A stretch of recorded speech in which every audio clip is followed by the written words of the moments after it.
അസ്സലാമു അലൈക്കും വറഹ്മത്തുള്ളാഹി വബറകാതുഹു. അൽഹംദുലില്ലാഹി റബ്ബിൽ ആലമീൻ വസ്സലാത്തു വസ്സലാമു അലാ അഷ്റഫിൽ മുർസലീൻ വഅലാ ആലിഹി വസഹ്ബിഹി അജ്മഈൻ. ഭാര്യമക്കളുടെ സമ്മർദ്ദം എന്നതാണ് നമ്മുടെ ഇന്നത്തെ പാഠത്തിൻ്റെ പേര്. ഭാര്യമക്കളുടെ സമ്മർദ്ദം കാരണം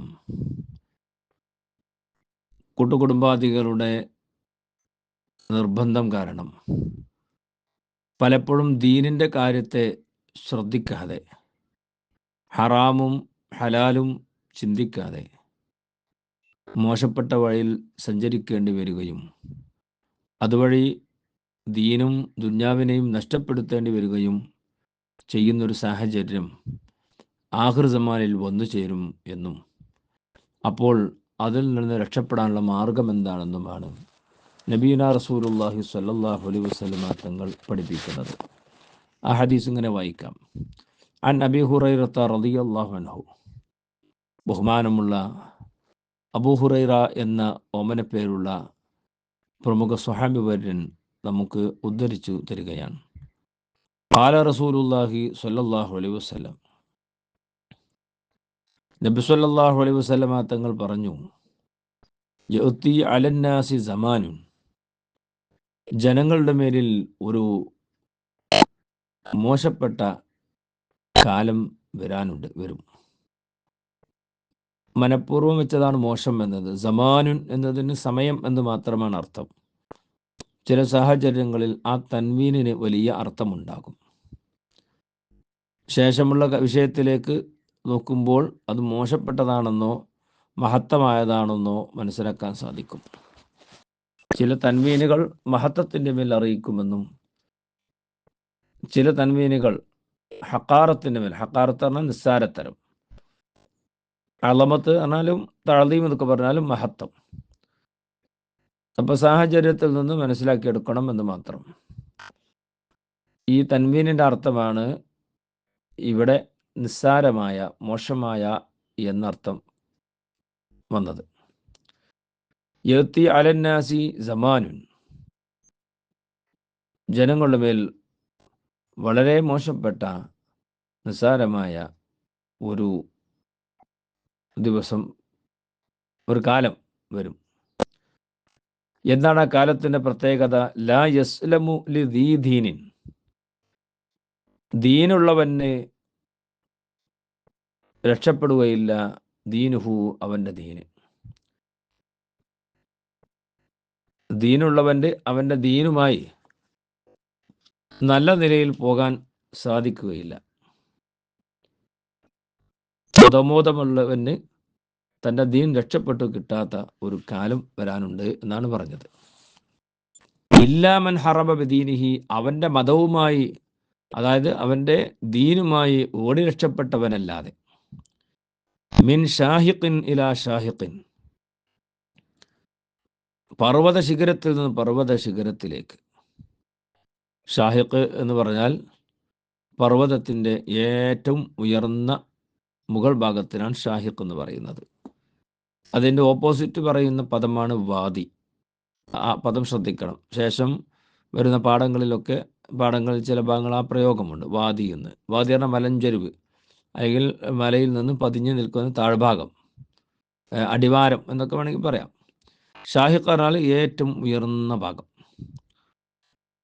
വമിൻ ജുഹരിൻ ഇലാ ജുഹരിൻ, മാളത്തിൽ നിന്ന് മാളത്തിലേക്കും ദീനുമായി ഓടി രക്ഷപ്പെടുന്നവനല്ലാതെ രക്ഷ ലഭിക്കാത്ത ഒരു കാലം ശേഷം വരാനുണ്ട്. ഇതുവരെ പറഞ്ഞത് മൊത്തത്തിലൊന്ന് പറയാം. ജനങ്ങളുടെ മേൽ ഒരു കാലം വരും, മതബോധമുള്ളവന് തൻ്റെ ദീൻ രക്ഷപ്പെട്ടു കിട്ടാത്ത കാലം. ജനക്കൂട്ടത്തിൽ നിന്നും അകന്ന് ഒരു പർവ്വത ശിഖരത്തിൽ നിന്ന് മറ്റൊരു ശിഖരത്തിലേക്കും ഒരു മാളത്തിൽ നിന്ന് മറ്റൊരു മാളത്തിലേക്കും ഓടുന്നവനല്ലാതെ രക്ഷപ്പെടാനാവുകയില്ല അന്ന്. ഫഇൻകാന ദാലിക, കാര്യം അങ്ങനെ ആയിക്കൊണ്ടിരിക്കുമ്പോൾ, ഫഇൻകാന ദാലിക കദാലിക, കാര്യങ്ങൾ കദാലിക അപ്രകാരമായി കൊണ്ടിരിക്കുമ്പോൾ, ലം തുനരിൽ മഈശത്തു,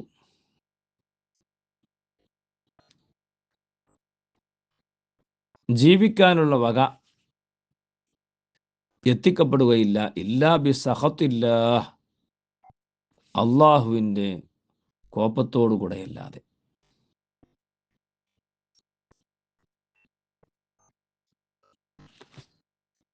ഫഇദാ കാന ദാലിക കദാലിക, സംഗതി അങ്ങനെ ആയിക്കൊണ്ടിരിക്കുമ്പോൾ, കാന ഹലാക്കുർ റജുലി അലാ യദൈ സൗജത്തിഹി, ആ മനുഷ്യൻ്റെ, ഒരു പുരുഷൻ്റെ നാശമായിരിക്കും അലാ യദൈ സൗജത്തിഹി, അവൻ്റെ ഭാര്യയുടെ കൈകളിലൂടെ ആയിരിക്കും, വലദിഹി, അവൻ്റെ സന്താനങ്ങളുടെ കൈകളിലൂടെയുമായിരിക്കും. ഇപ്പോൾ പറഞ്ഞതൊന്നുകൂടിയും ആവർത്തിക്കാം. സംഗതി അങ്ങനെ വരുമ്പോൾ അള്ളാഹുവിൻ്റെ കോപമില്ലാതെ ജീവിക്കാനുള്ള വക എത്തിപ്പേടിക്കാനാകില്ല.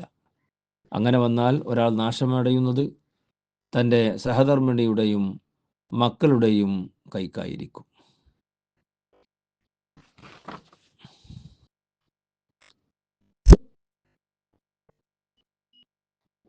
ഫൈലം യക്കുല്ലഹു സൗജത്തുൻ വ വലതുൻ, ഇനി അവനക്കുണ്ടായിട്ടില്ലെങ്കിൽ സൗജത്തുൻ ഭാര്യയും വലതുൻ സന്താനവും. അപ്പോൾ ഭാര്യയും സന്താനവും ഇല്ലെങ്കിലോ കാന ഹലാക്കുഹു, അപ്പോൾ ആ മനുഷ്യൻ്റെ നാശമായിരിക്കും അലാ അബവൈഹി, അവൻ്റെ മാതാപിതാക്കളിലൂടെ ആയിരിക്കും. ഫൈലം യക്കുല്ലഹു അബവാനി, ഇനി അവന് മാതാപിതാക്കളും ഇല്ലെങ്കിലോ കാന ഹലാക്കുഹു, അവൻ്റെ നാശമാകും അലാ യദൈ ഖറാബത്തിഹി, അവൻ്റെ ബന്ധുക്കളുടെ, അടുത്ത കുടുംബക്കാരുടെ കൈകളിലൂടെ ആയിരിക്കും. അതല്ലെങ്കിൽ അവൽ ജീറാനി, അയൽവാസികളുടെ കൈകളിലൂടെ ആയിരിക്കും. ഖാലു, ഇതെല്ലാം സസൂക്ഷ്മം ശ്രദ്ധിച്ചുകൊണ്ടിരുന്ന ആ സ്വഹാബത്ത് റസൂലുള്ളാഹിനോട് ചോദിച്ചു, കൈഫ ദാലിക യാ റസൂലല്ലാഹ്, എങ്ങനെയാണത് സംഭവിക്കുക തിരുദൂതരെ എന്ന് സ്വഹാബത്ത് ചോദിച്ചു. ഖാല, തിരുദൂതർ പറഞ്ഞു, യുഅയ്യിറൂനഹു, അയ്യറ യുഅയ്യിറു എന്നാണ്. അയ്യറന്റെ മാളി, അതായത് കഴിഞ്ഞു പോയ കാലത്തെ സൂചിപ്പിക്കാൻ അയ്യറ എന്ന് പറയാം. യുഅയ്യിറൂനഹു, അവരദ്ദേഹത്തെ മോശമാക്കി പറയും, ന്യൂനതയുള്ളവനായി പറയും. ബിളീഖിൽ മഈശത്തി, ജീവിത ഞെരുക്കം കാരണം. ലീഖുൽ മഈശ, ജീവിത പ്രാരാബ്ധം കൊണ്ട് അവർ അദ്ദേഹത്തെ നിസ്സാരമാക്കി പറയും, മോശമാക്കി പറയും. യുഅയ്യിറൂന എന്ന് പറഞ്ഞാൽ അതാണ് അർത്ഥം. ഫഇൻദ ദാലിക, ഇങ്ങനെ വരുന്ന അവസരത്തിൽ, യൂരിദു നഫ്സഹു, അവൻ്റെ ശരീരത്തെ അവൻ കൊണ്ടുപോകും. അൽ മവാരിദല്ലത്തി യുഹ്ലികു ഫിഹാ നഫ്സഹു, സ്വന്തം ശരീരത്തെ നശിപ്പിക്കുന്ന സ്ഥലങ്ങളിൽ അവൻ്റെ ശരീരത്തെ അവൻ കൊണ്ടുപോകും. കൊണ്ടുപോകുന്ന സ്ഥലങ്ങൾ നാം മവാരിദിൻ്റെ അർത്ഥം. മൗരിദിൻ്റെ ബഹുവചനമാണ് മവാരിദ്, പോകുന്ന സ്ഥലങ്ങൾ. അപ്പോൾ പോകുന്ന സ്ഥലങ്ങളിൽ അവൻ്റെ ശരീരത്തെ അവൻ കൊണ്ടുപോകും. അല്ലത്തി യുഹ്ലികു ഫിഹാ നഫ്സഹു, അവൻ്റെ ശരീരത്തെ അവൻ തന്നെ നശിപ്പിക്കുന്ന സ്ഥലങ്ങളിലേക്ക് കൊണ്ടുപോകും. എന്ന് വെച്ചാൽ ഹറാമും കറാഹത്തും അത്തരം കാര്യങ്ങളൊന്നും നോക്കാതെ അവൻ സഞ്ചരിക്കുകയും അതുവഴി ആഖിറത്തിൽ അവന് നാശമുണ്ടാകുകയും ചെയ്യുന്ന ഒരവസ്ഥയിലേക്ക് എത്തിച്ചേരും. മാത്രവുമല്ല, മോഷണം, പിടിച്ചുപറി തുടങ്ങിയ കാര്യങ്ങളിലേക്ക് എത്തിപ്പെട്ടാലോ ജയിലിൽ പോവുകയും അതുപോലെയുള്ള കാര്യങ്ങൾ, ദുന്യവിയായ ശിക്ഷകളും അനുഭവിക്കേണ്ടി വരും. അങ്ങനെ ദുന്യാവും ആഖിറവും നാശപ്പെടുന്ന ഒരവസ്ഥയിലേക്ക് എത്തിച്ചേരുമെന്നാണ് ഈ ഹദീസ് പഠിപ്പിക്കുന്നത്. ഇമാം ബൈഹഖി റളിയല്ലാഹു അൻഹു തൻ്റെ കിതാബു സുഹുദിൽ റിപ്പോർട്ട് ചെയ്ത ഹദീസാണത്. വളരെ ലളിതമായാണ് നബി സല്ലല്ലാഹു അലൈഹി വസല്ലമ തങ്ങൾ ഇവിടെ കാര്യങ്ങൾ വിശദീകരിച്ചിട്ടുള്ളത്. മതവിശ്വാസവും മതഭക്തിയുമുള്ളവർക്ക് തങ്ങളുടെ ദീൻ സംരക്ഷിച്ചുകൊണ്ട് നാട്ടിലും സമൂഹത്തിൽ എവിടെയും രക്ഷപ്പെടാൻ കഴിയില്ലെന്നും വല്ല മലമുകളിലും തനിച്ചിരുന്നോ മാളങ്ങളിൽ മറഞ്ഞിരുന്നോ ഒറ്റക്ക് ജീവിക്കാമെന്ന് കരുതിയാൽ പോലും അവിടെയും ജീവിക്കാനാകാതെ ഒരിടത്തു നിന്ന് മറ്റൊരിടത്തേക്ക് ഓടിക്കൊണ്ടിരിക്കേണ്ടി വരുമെന്നും തിരുമേനി സല്ലല്ലാഹു അലൈഹി വസല്ലമ തങ്ങൾ മുന്നറിയിപ്പ് നൽകുകയാണ്. അള്ളാഹുവിൻ്റെ പൊരുത്തത്തിലായി ഹലാലായ ഭക്ഷണം കിട്ടണമെങ്കിൽ എത്തിപ്പിടിക്കാൻ കഴിയില്ലെന്നും അവിടെ നിന്നറിയിക്കുന്നു. നിങ്ങളെ എന്തിനു കൊള്ളും, നിങ്ങളോടൊപ്പം ജീവിക്കാനാകില്ല, എന്തു ജീവിത കഷ്ടപ്പാടാണിത്, ചുറ്റുപാടുള്ളവരുടെ ജീവിതം കണ്ടില്ലേ, അതൊക്കെ എത്രമാത്രം സുഖകരമായ ജീവിതമാണ് എന്നിങ്ങനെയെല്ലാം പറഞ്ഞ് ഭാര്യയും മക്കളും തന്നെ കുറ്റപ്പെടുത്തുമ്പോൾ അവരുടെ അടുത്ത് മോശക്കാരനാകാതിരിക്കാൻ സാമ്പത്തിക നിഷിദ്ധങ്ങളിൽ ചെന്നുചാടി അവൻ തൻ്റെ ജീവിതം തുലക്കുമെന്നും ഭാര്യയും മക്കളുമില്ലാത്തവനെ തൻ്റെ മാതാപിതാക്കളും അവരുമില്ലാത്തവനെ സഹോദര സഹോദരിമാരും കുടുംബക്കാരും അയൽവാസികളും എല്ലാം കുറ്റപ്പെടുത്തി അപമാനിക്കുകയും ഇതിൽ നിന്ന് രക്ഷപ്പെടാൻ അരുതായ്മകളും ക്രമക്കേടുകളും ചെയ്ത് അയാൾ നാശമടയും എന്നാണ് തിരുമേനി സ്വല്ലല്ലാഹു അലൈഹി വസല്ലമ തങ്ങൾ ഉണർത്തുന്നത്. ഇത് വളരെയധികം യാഥാർത്ഥ്യമാണെന്ന് കേൾക്കുമ്പോൾ മനസ്സിലാകും. ഇതൊന്ന് പുലർന്നിരിക്കുന്ന കാര്യമാണ്. ശേഷം ഒരു കാലം വരാനുണ്ടെന്ന റസൂലുള്ള അന്ന് പറഞ്ഞത്. ആ കാലത്താണ് നാം ജീവിച്ചിരിക്കുന്നതെന്ന് നമുക്ക് ഉറപ്പാണല്ലോ. ദുരഭിമാനികളായ സമ്പന്നന്മാർ കാട്ടിക്കൂട്ടുന്നത് കണ്ട് സ്വന്തം ഭാര്യയും മക്കളും അതുപോലെ ചെയ്യാൻ സമ്മർദ്ദപ്പെടുത്തുമ്പോൾ അതിന് വഴങ്ങേണ്ടി വരുന്ന കുടുംബനാഥൻ നിഷിദ്ധങ്ങൾ ചെയ്തെങ്കിലും അവരുടെ മുമ്പിൽ മികവ് തെളിയിച്ച് നാശമടയുമെന്നും മാതാപിതാക്കൾ, കുടുംബക്കാർ, അയൽവാസികൾ എന്നിവരെല്ലാം നമ്മുടെ പ്രയാസം നിറഞ്ഞ ജീവിതം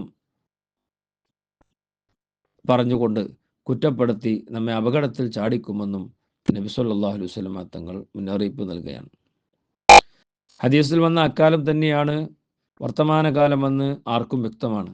ഭാര്യയും മക്കളും മാതാപിതാക്കളും പറഞ്ഞ് കുറ്റപ്പെടുത്തി സമ്മർദ്ദത്തിൽ ചാടിച്ചുകൊണ്ട് തന്നെയാണ് ഏതൊരാളും സാമ്പത്തിക പരാധീനകൾ അകപ്പെടുന്നത്.